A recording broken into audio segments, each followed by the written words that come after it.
శనివారం రోజు వెంకటేశ్వర స్వామిని పూజిస్తే కోరిన కోరికలు తీరడంతో పాటు వెంకటేశ్వర స్వామి సంపూర్ణ అనుగ్రహం లభిస్తుంది. నవంబర్ 30వ తేదీన చివరి కార్తీక శనివారం వచ్చింది. చివరి ఆర్థిక శనివారం వెంకటేశ్వర స్వామిని పూజిస్తే అంతులేని ఐశ్వర్యం కలుగుతుంది. కాబట్టి ఇంతటి పవిత్రమైన కార్తీక శనివారం నాడు వెంకటేశ్వర స్వామిని ఎలా పూజించాలి, పాటించాల్సిన నియమాలు ఏమిటో ఇప్పుడు చూద్దాం. వీడియో చూసే ముందు వీడియో కాల్ కొట్టి మా ఛానల్ని సబ్స్క్రైబ్ చేసుకోండి. ఓం నమఃశివాయ అని కామెంట్ చేయండి. మీ జీవితంలో ఎన్ని కష్టాలు ఉన్నా సరే ఈ చివరి కార్తీక శనివారం నాడు భక్తి శ్రద్ధలతో వెంకటేశ్వర స్వామిని పూజించాలి. ఖచ్చితంగా మీ జీవితంలో మార్పు వస్తుంది. ఈ నెల నవంబర్ 30వ తేదీన శనివారం నాడు స్త్రీలు ఉదయాన్నే నిద్రలేచి చన్నీటితో తలస్నానం చేసి ఇంట్లో పసుపు నీళ్లు చల్లుకొని ఇంటి గడపలకు పసుపు రాసి ఇంట్లో వెంకటేశ్వర స్వామికి పూజ చేయాలి. కార్తీక శనివారం పూజ చేసే స్త్రీలు కాళ్లకు పసుపు రాసుకుని కుంకుమ బొట్టు పెట్టుకుని నిండుగా ముత్తైదువులాగా తయారయ్యే స్వామి వారిని పూజించాలి. ముందుగా వెంకటేశ్వర స్వామి పటాన్ని శుభ్రం చేసుకుని స్వామివారి పటానికి గంధం బొట్లు పెట్టుకోవాలి. మీ దగ్గర ఉన్న నగలతో స్వామివారి పటాన్ని నిండుగా అలంకరించుకోండి. వెంకటేశ్వర స్వామి పూజలో ముఖ్యంగా తులసి మాల తప్పనిసరిగా ఉండాలి. స్వామివారికి తులసి మాలను వేసి పూలతో అలంకరించుకోవాలి. స్వామివారి పటానికి తులసి మాల వేయలేని వారు వెంకటేశ్వర స్వామి పటం ముందు కొన్ని తులసి దళాలను పెట్టుకొని పూజ చేసుకోవచ్చు.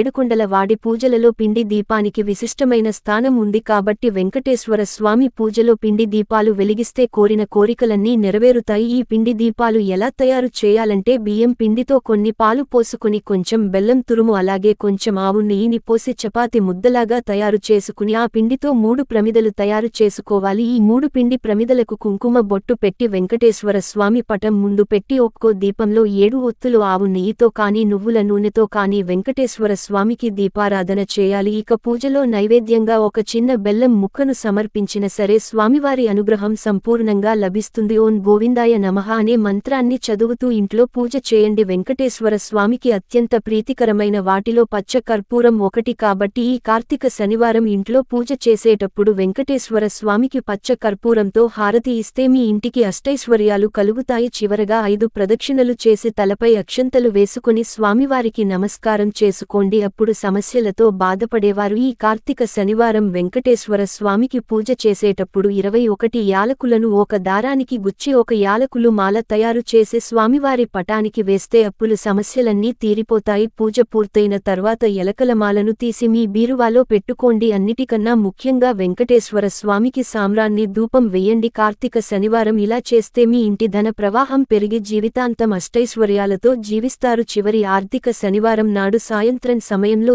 ఏదైనా ఆలయానికి వెళ్లి అక్కడ ఉన్న రావి చెట్టు దగ్గర ఒక నెయ్యి దీపం వెలిగించండి. ఈ పరిహారం చేయడం వల్ల మీ ఇంట్లో ఉన్న కష్టాలన్నీ త్వరగా తొలగిపోతాయి. మీ ఇల్లు సంపదలతో నిండిపోతుంది. గుడికి వెళ్లడం కుదరని వాళ్లు శనివారం సాయంత్రం సమయంలో మీ ఇంటి గుమ్మం ముందు 2 దీపాలు వెలిగించండి. మనం ఏదైనా దేవాలయాలకు వెళ్లినప్పుడు మొదటగా ధ్వజస్తంభాన్ని దర్శించాలి. అలాగే దేవాలయంలో ప్రదక్షిణలు చేసేటప్పుడు ధ్వజస్తంభంలో కలిపి ప్రదక్షిణలు చేయాలి. అప్పుడే మీరు చేసే ప్రదక్షిణలకు పుణ్యఫలితం లభిస్తుంది. దేవాలయంలో దేవుని దర్శనం అయ్యాక తప్పకుండా శతకోపనం పెట్టించుకుని తీర్థం తీసుకోవాలి. శతగోపనం పైన విష్ణు పాదాలు ఉంటాయి కాబట్టి పూజారిని తల పైన శతగోపనం పెట్టేటప్పుడు మీ తలను వంచి మీ మనసులో ఏదైనా కోరుకోండి. ఇది చాలా మందికి తెలియని విషయానికి ఇలా కోరుకున్న కోరికలు నేరుగా దేవుని పాదాలు చెంతకు చేరుతాయి. మనకు ఏదైనా కష్టం వచ్చినప్పుడు ఈ సమస్యల నుండి వెంటనే గట్టెక్కించమని వెంకటేశ్వర స్వామిని వేడుకుంటాము. ఎంత కష్టమైన సమస్య అయినా సరే దాని నుండి త్వరగా బయటపడాలంటే ఈ చివరి కార్తీక శనివారం నాడు వెంకటేశ్వర స్వామికి ముడుపు కడితే మీరు అనుకున్న కోరికలు నెరవేరడంతో పాటు జీవితాంతం డబ్బు సమస్యలు లేకుండా ఉంటాయి. కార్తీక శనివారం కట్టే వెంకటేశ్వర స్వామి ముడుపుకు ఎంతో శక్తి ఉంటుంది. కార్తీక శనివారం స్వామికి ముడుపు కట్టలేని వారు ఏదైనా ఒక శనివారం నాడు వెంకటేశ్వర స్వామికి దీపారాధన చేసి ముడుపు కట్టుకోవచ్చు. వెంకటేశ్వర స్వామికి ముడుపు